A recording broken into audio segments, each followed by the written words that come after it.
Welcome to Limitless by Grey, the podcast that empowers you to break through your barriers and unlock your limitless potential. Hello and welcome to the first episode of Limitless by Grey, where we talk to individuals who have broken boundaries in their field. I'm your host, Hauwa, and today I have Ajibola Grey. Hi. Ajibola, hi. Hi. How are you? I'm very well. So let's just get right into what we're talking about. Could you just describe yourself a little bit so that people know who Ajibola is? I know who Ajibola is, but let's just help people. Well, my name is Ajibola Grey. I'm a legal practitioner, a caterer, content creator, social media influencer, and I'm a chilled person. I'm very, I think, dynamic and special. I like to hype myself a whole lot anyway, but I think I'm a very special person. I'm very different, very refreshing, satisfying, genuine. Stop saying it like that. Everywhere. I'm everything I think I want to be. Everything you can think of, except the bad things, really. But yeah, I'm a very sweet person. I'm a thug. I'm a gentleman. I'm a lover. I'm a fighter. A sweet dog. Okay, so you know how when I told you to introduce yourself, the first thing you said after Ajibola Grey is legal practitioner. I always introduce myself first. I actually caught that. Always introduce myself. How can you say, my name is Ajibola Grey, I'm a legal practitioner? It's what I do first. That's I've read up about you. It took blood, sweats. I've followed you. I know. I've watched some of your. You know how people will do skits, but they would embody people that they are not. Mm-hmm. The first time I saw your skit with Macaroni, you were a lawyer. Yeah, I remember that skit. Exactly. And do you know something like that happened even before the skit, right there at the location? So we're trying to shoot, and these Agueros were, you know, the way they always come, and it was on the road. Yes. And they wanted to come and call them money and all those things. And we had a similar scenario. Really? So did it influence the skit that you people were making? Did you quickly change something? No, we didn't change anything. We just had to be like, I remember Agba was on this. Agba was on that set. He didn't appear on this, but was on the set. And I was like, Ajibola Shisuru. You know, Agba is a very gentleman. Ajibola would Shisuru. Yeah, but yeah. Oh, I basically just go on set and just be who I am. And just be who you are. That's interesting, because I also I listened to some of the voice notes that you used to do, and you know I watched one. I was just like, who is this person? Like, it was so scary, but it was also so funny. You get? It's very interesting. I know. It's very, very interesting. I know. So tell us about how because you just said, you know, you're on the streets and all of that. You're familiar with the streets. You are the streets, right? And you're also a lawyer, right? But you don't practice. So how does all of that work? Do you ever use your like the fact that you're a lawyer? Do you ever use it to your advantage? Oh yeah, of course. You can't lose the knowledge, because lawyers are supposedly more knowledgeable than the average people. Right, because we are supposed to know something about everything.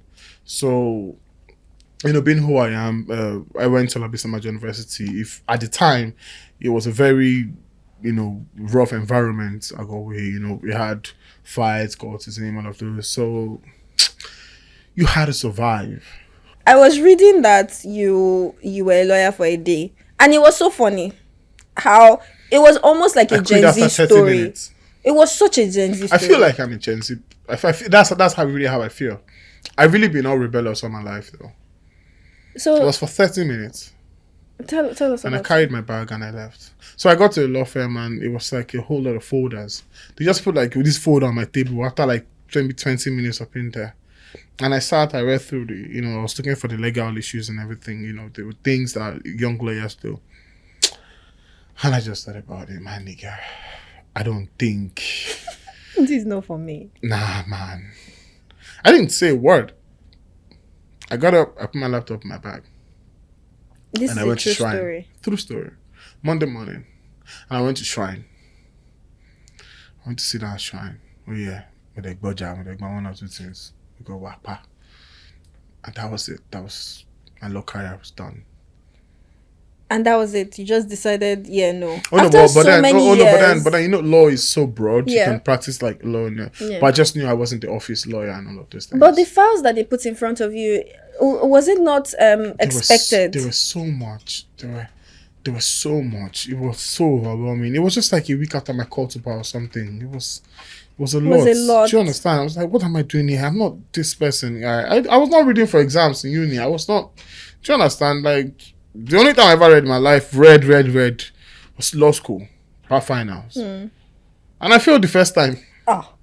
Do you understand? I had to resit the exam. So, going to a law firm and then you put all those files in front of me. For what? The beginning. But why? How much do you want to pay me? Oh, I left though. I didn't even say a word. So you were just like, yeah, this is not.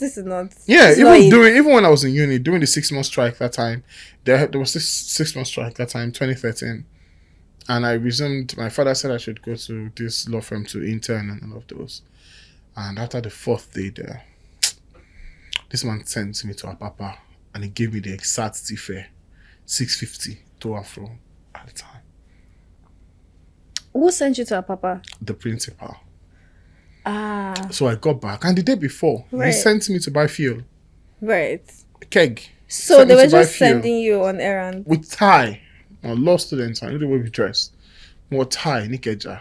I was carrying a keg, blue keg, 10 liters, to buy fuel in my classroom. At the time, my nickname was Jiboski Yolo, so in me Jiboski. Big keg. Big keg, big keg. We send people go buy fuel for uni. So the next day, he sent me to Papa. When I got back, everyone had left, so I had to close the office. I didn't resume the next day. They called me, I was with the office key. I didn't go back. Like, I don't know how they entered the office. But so you carry office key and you left? The office key, much well. Then I went to find work with Airtel. I was selling SIM card instead. Jiboski was selling SIM card. The salary was good. Oh well, I can't argue with that. I was a student now, so that was very easy. And we're selling these HNI SIMs at the time. So yeah, it was easy to. It's so funny how you left your suit and tie job, even though they were sending you to buy fuel. No, I decided that you know what, I'm happy selling SIM cards. Let me be on the street. Let me sell it to you. Let me make money and get the fuck out of here. What do you mean sitting in law firm for what? I think that's very interesting. My father and I didn't talk for like some days after that, but I didn't. Stubborn. Our said emotional parents. Do you understand? So how did your father react to you saying that, you know, this law thing, let it be on hold for now? But then my parents, none of them are office people. Right? Both my parents are hustlers as well. My mom's a caterer, my dad is into real estate, selling lands, building houses and all. So they always had this mentality. My father still tells me today never to drop my cooking. Do you understand? So I took both my parents. Something from both of them. My father sells real estate. At the time I used to do real estate as well. After law school and everything, I started selling real estate and all. So I took like a bit of what they do. So it was fine. So it wasn't that I didn't have too many issues with my parents regarding dropping law. That's really cool. I mean, I think they also always knew I wasn't going to practice law. They just wanted me to become a lawyer. But they didn't choose it for you. They didn't choose it for me. I chose law myself. Oh, okay. Well, then I guess they are fine with it. Yeah, and you're doing so well for yourself now. You know how like Nigerian parents will be asking you, what are you doing? But once you start doing but even till now, they still ask me, what exactly are you doing? Because it's really hard to convince our parents that we're content creators and social media influencers. It's really hard to convince your parents that you make a lot of money from Twitter or Instagram. But we live life. Now that I've talked about content creation, let's get into it, right? And that's really the meat of the podcast. Yeah. You know, because I just want to be able to talk to, you know, because when I called you for this podcast, you were like, finance. But it's not really about finance, you know. I don't know anything about finance. But you do, that's the thing. You do. You manage your own finance. Money. Oh. I'm very, very terrible. Exactly. So you know that you're terrible with money. I can't save 100K. Okay, so you're an hustler, yes, but we're going to talk about like your job as a content creator and also /influencer. Would you like to be? Do you like that term, influencer? Oh yeah, why not? Okay. People think it's really insulting. I don't find it insulting. Why? It's putting food on my table. Are you playing? Okay. So can you tell us, how did you get into content creation? Was it like by mistake By or accident. a lot of people have this story. A lot of people say it was just they just put something, it went viral, and they just thought. Funny enough, I think FK Abudu would have to be my success story. Really? Why? So after the whole NSAS thing, I remember I made a voice note that time. Me and my guy FK about Toy. And that went viral. And after that, I kept making the voice notes like that. And of course, people liked the voice note. People started following. And influencing is really sometimes about numbers. It's a lot of it is a lot of numbers. The numbers kept going up, and I kept dropping the voice note. I started making videos. And the way my tweets are, I started tweeting. I don't tweet. I don't put mouth in anything serious or any of those things. My tweets usually just vibes and inshallah, and I keep it 100. So I think people started liking that and all, and that started. I remember the first time a brand reached out to me. Tell us about it, because that's going to be my next question. Reached out and was like, so we'd like you to do 5 tweets for us and everything. And in my head, I was like, yeah, maybe I'll just do like 50K or so. And like the budget is 150, and I was like, oh yeah, let's do it. Let's do it. Let's do it. Let's get into it. And then the brand reached out to do a video, right? A video, and it was like 500K at the time. It's like, really? Yeah, let's do it. Let's do it. Why not? Let's do it. So who want me by it? Kick on my tweets. Let me just be tweeting. And you will give me money? Give me money. Oh no, now we are Content creation money is like very sweet money. Yeah, it's very. People don't understand how much money is in content creation. There's a lot of money in content creation. People charge 1 million, 2 million for videos. Yeah, I remember one time one very popular content creator came out to say how much she was making. It was a long time ago. And I read through the comments and people were like, doubting. Really? No, some people were doubting. Yeah, some people were doubting. Sometimes when they talk about when the Benz thing, for example, you don't buy Benz and all those, people don't get it. People that have 100K followers are charging like, on Instagram are charging 500K, 700K for a video. Yes. So people that have 1 million followers, how much do you think they're charging? And they do like 2, 3, 4, 5 videos in a month. Yes. So they always get better deals than you will. Of course. Do you understand? Yes. If I want to buy a car today, I'll most likely strike a deal with the guy, with whoever I say, with the car dealers, right? And maybe get like 30% off or something. I'll do free promo for you and all of those things. I have the numbers. I mean, I don't have the numbers per se, yeah, but then I have an audience to points. Exactly. You can utilize that. And social media is the new billboard. That's the new radio. That's the new television. It is. That is why people pay so much. At least you're going to reach like 70K people. Exactly. You're not long. I don't think you're reaching 70K people right now on TV or newspapers anymore. Nobody. Nobody. Like you wake up and you just open Twitter for your Instagram, TikTok, exactly. Snapchat. That's where people live, eat, breathe, sleep. So it's yes. So there was a whole lot of money in content creation, and that's why you find like so many other people trying to get into it. So my second question, and I know that this question is very somehow, but you're going to have to answer it. Yeah. So what's the highest you've made on a gig? On a gig, I think $1 million. $1 million. How did it feel? It's alright. Some millions, 4 million. Okay, but as much as I'm not a rich man or rich person per se, but I've seen people make money a whole lot. So some money, even though I don't have it, they look pretty small to me. Yeah, I feel that. I completely feel that. Even though it's like the highest, it's not still. And it didn't even last. I mean, it was something. It didn't last. It was gone within. It's gone. We believe in Lagos now. If someone gave you $1 million right now, how fast can you spend it? In like 5 minutes. In like 5 minutes, you spend $1 million. It will go down. Yeah, I buy the new iPhone and maybe I send money to your 40K, your 41K. 41K, yeah. Finish. Okay, so how much do you think? But we were talking about money and you were like, money doesn't motivate you, right? No, it's not like your push to be better. Agba understands that. That's the person that, we work together now. He knows money doesn't motivate me to do anything. So it's really if you want to do the thing. It's money if I want to do the thing. That's really interesting. But sometimes there's a way this Sakpa hits. Sakpa will just hit.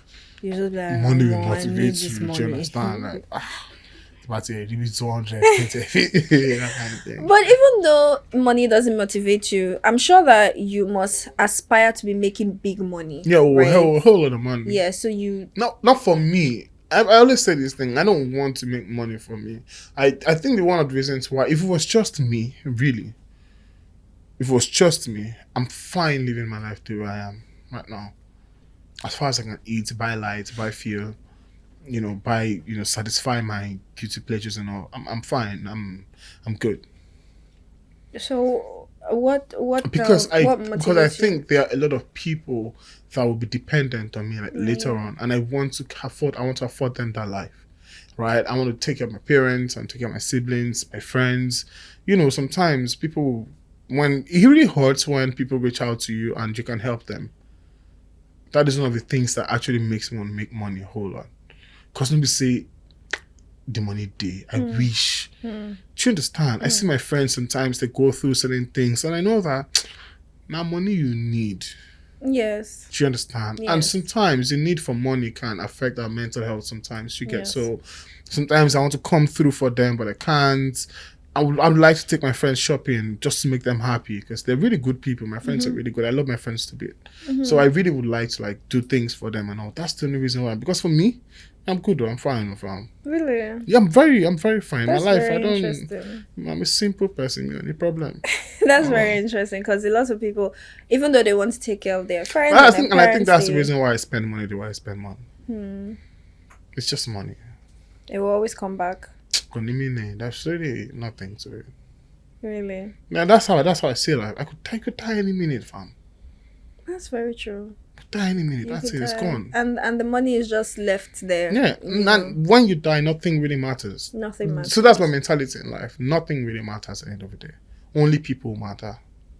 Nothing else matters to me. Only people. So I'm very interested in this next question because I can relate to it. Do you have any tips that you can share for influencers? Also with regards contracts, negotiations, and the fact that you're a lawyer is very sweet. Always read the contracts. Because yes, but do you think that they should have lawyers to read their contracts, or they can be doing that also with negotiations especially?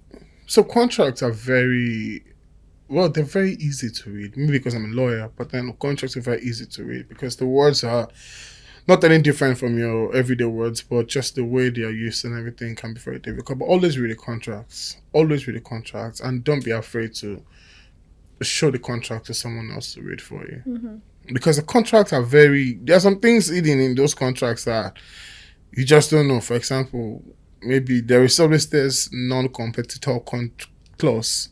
Many influencers ignore that. And because we've not really had a major case where I remember I was telling someone recently that I got this gig with the brand, and the day I got the gig, after that day, I started getting offers from the competitors. And I don't know how it happened. They kept offering 3 times the money, 4 times. And in my head, I'm like... But then I understand the game is the game. It's fine. And be never be too afraid to negotiate. Always remember that brands would always try. Everyone, they're all looking for the best offer. You want the best for yourself. The brands also want something for themselves as well. So always know the stuff you're made of and trust your source, right? So I hear content creators say a lot of times that they're offered very, like you said, a brand is looking out for themselves, and the content creators are also looking out for themselves. So how do you agree that you should say no to an offer if it's not, or you should just sometimes for your brand, for the sake of your brand? Sometimes you say no, not just for the sake of a brand. Aside that, just for the fact that sometimes it's just ridiculous to accept that kind of money. There are some offers that I get. I'm like, are you insane? That's my instant reaction. Sometimes I not reply the mail. Sometimes when they call me, I'm like, excuse me. Oh, I'll get back to you. It's just ridiculous sometimes. Okay, so the way you've said that now, imagine we have the market is huge. Influencers are popping up every day. Oh, if you are reaching out to me, there's a reason why you're reaching out to me. Yes, that's true. And they want you, but they know that they could. So this is me selling my market, right? Right. And this is me bragging. Okay, brag away. I it's always different with me when I work. I actually put in the work, even when I'm just tweeting. I try to be as organic as possible, and I have a very high conversion rate. Oh, really? Yeah, so most of the times, most of the gigs that come to me come through referrals. Do you understand? Either Right. people I've worked with referred me to someone or this and that. So, yeah, when brands reach out to me. And so sometimes I lower my prices for, let's say, when I'm familiar with the brand or with someone that works with the brand or something, you know. And, you know, a little bit of nepotism here and there sometimes. A nepo baby. It's part of our society. It Yes, happens, well, you just do take understand? advantage of And the it market is big sometimes. sometimes. And there are some gigs I reject that I know that it's going out the next day. I know that someone else is taking a gig the next immediately. But yeah, it's fine. I don't mind. Especially when I have money that period. Yeah, you just let it go. I let it go. I don't give a shit. I love it. I love how you are free with like your life. You're just like, if it's not for me, then No, it's not for me. That's it's not how for my me. life is. I don't struggle with you don't anything. struggle. Generally, that's how my life is. Even with people, even relationships, that's how my life is. You just let things What is not go. for me is not for me. Things that are for me come easily to me. That's just how my life is. I love it. I don't look for it. I think I'm going to adopt that lifestyle. If it doesn't Well, work it for can. me, It really can be. You might lose things. That's the thing. But you have to be okay with I'm losing. very okay with losing things. It's part of life. I love it. So, like I said, the market is huge. There are lots of content creators out there and influencers and people doing things. How do you differentiate yourself and how do you like maintain your strong personal brand? Like, how do you know that? Okay, you guys might be doing everything, the same thing I'm doing, but I am different. Do you think I'm like a regular content creator? No. You think I'm different? Yes, I think you're Exactly. different, but I know that I don't know it how, it, but it, yeah, but it is. it looks very effortless the way you do it. That's the thing. But if you were going I'm to being myself. I don't have a niche. I don't have a oh yeah, this is the thing I do. Let's say I'm making law content. That was why I stopped creating content. I stopped making the videos because I was talking the law thing, the Yes. legal juggernaut thing and all. And I don't think I want to be. I don't know how to make jokes. It was funny at first, but later on I started to make the thing. I'm like, Agba really hated me that period because he would shoot the videos and he would laugh and I'm like, no, I don't find this shit funny, man. And at the point I just dropped it. So it's me. I'm putting myself out there. That is my personality. Who I am online is who I am offline. Today I'm talking about food. Tomorrow I'm a lawyer. Next tomorrow I'm talking about music. Next tomorrow that's the kind of person I am in real life. I could be the trenches boy now. I could be the very prim and proper guy. That's how I am in real life. That's it right there. Bringing all those personalities together as one, right? It's very fascinating. It's very interesting. And that's the thing that draws people to me, even online. And that's a compliment I get the most. I told you earlier. Yes. People say, "Oh, I find you very interesting and fascinating." That's just it. It's really hard because 1 minute I'm on the timeline like I'm a dad, go everywhere, blah, blah. And the next minute I'm like, the human mind is a really complex thing. It's different. And the next minute, I'm talking about Afrobeats. Yeah. And the next minute, I'm saying something about the way the church works, the way God works. Well, that's who I am generally. I think what I'm hearing is be yourself, be true to yourself. Yeah, be true to and that's yourself. how you It's stay really apart. hard. It's really hard. Yes, to be it's true very to yourself. hard. It's really hard. Very hard. I know it's agree. really hard to put yourself, your real self, out there on the internet. You know how it is. A very vile place. It's a terrible place. So that's why some people have like a persona for the internet, and in real life it's different. So we've been talking about influencing. But is there anything that you do other than that? No, PR, Tell me more. PR marketing For artists, brands, and all of those things. But majorly artists and entertainment, people in the entertainment industry basically. Pushing narratives. Not like I'm going to be the one tweeting, but I know the things that motivates the timeline.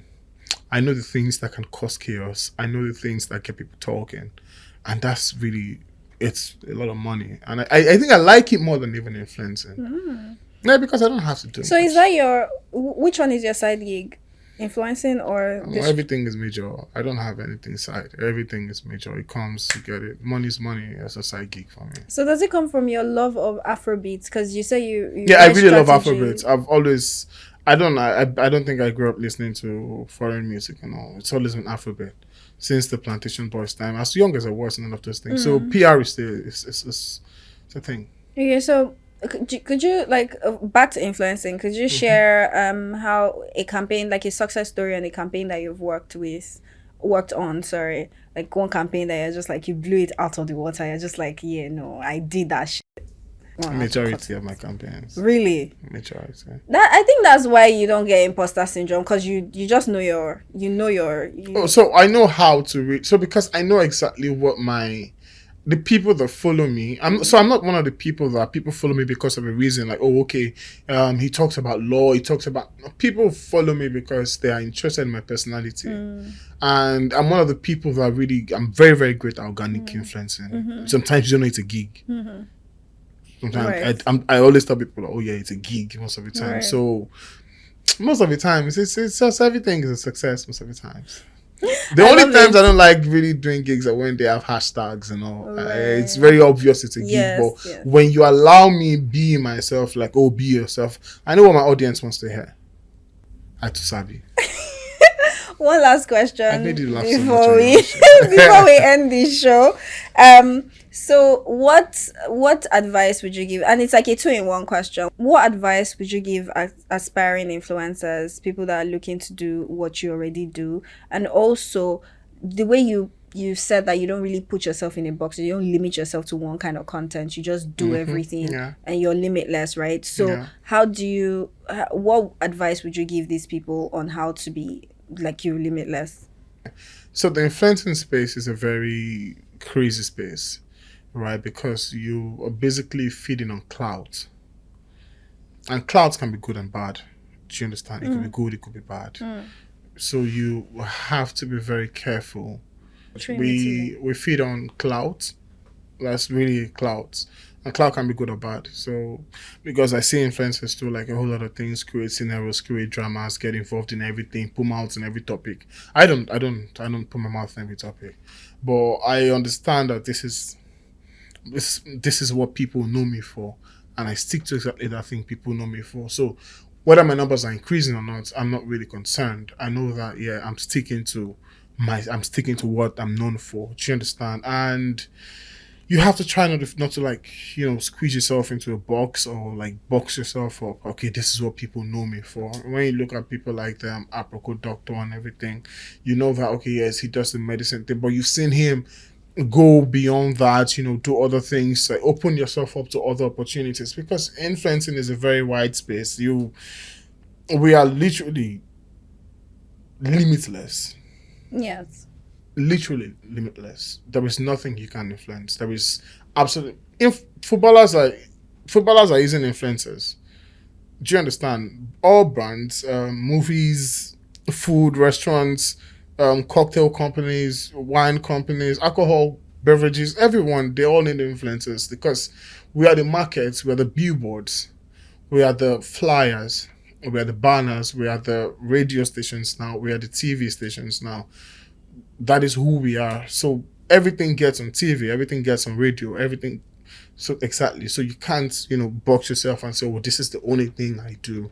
You have to give yourself the opportunity to fly. It's a very wide space, and you have to be able to fly at any point in time. And it's just like me. I've never been afraid to take a gig. The only time I won't take a gig is if it's not good for me. If it's not in tandem with my own morals personally, maybe politics or pushing negative agendas and all of those things. I don't do that, because my brand is all positivity, light. It's free will. You can tell that I'm very refreshing. You are. I really love hyping myself. You are. There's a thin line between what I do and narcissism. I think it's crossing. Is it narcissism? Narcissism, yes. Narcissism. Yes. You just say it with Oyinbo accent. That's really hard to say. No, it's not. Narcissism. Narcissism. You're almost saying narcissism. Narcissism. You know what? It's okay. Okay, so thank you, Ajibola, for joining us on the podcast. Thank you for listening and tuning in. We'll see you on the next episode of Limitless by Grey.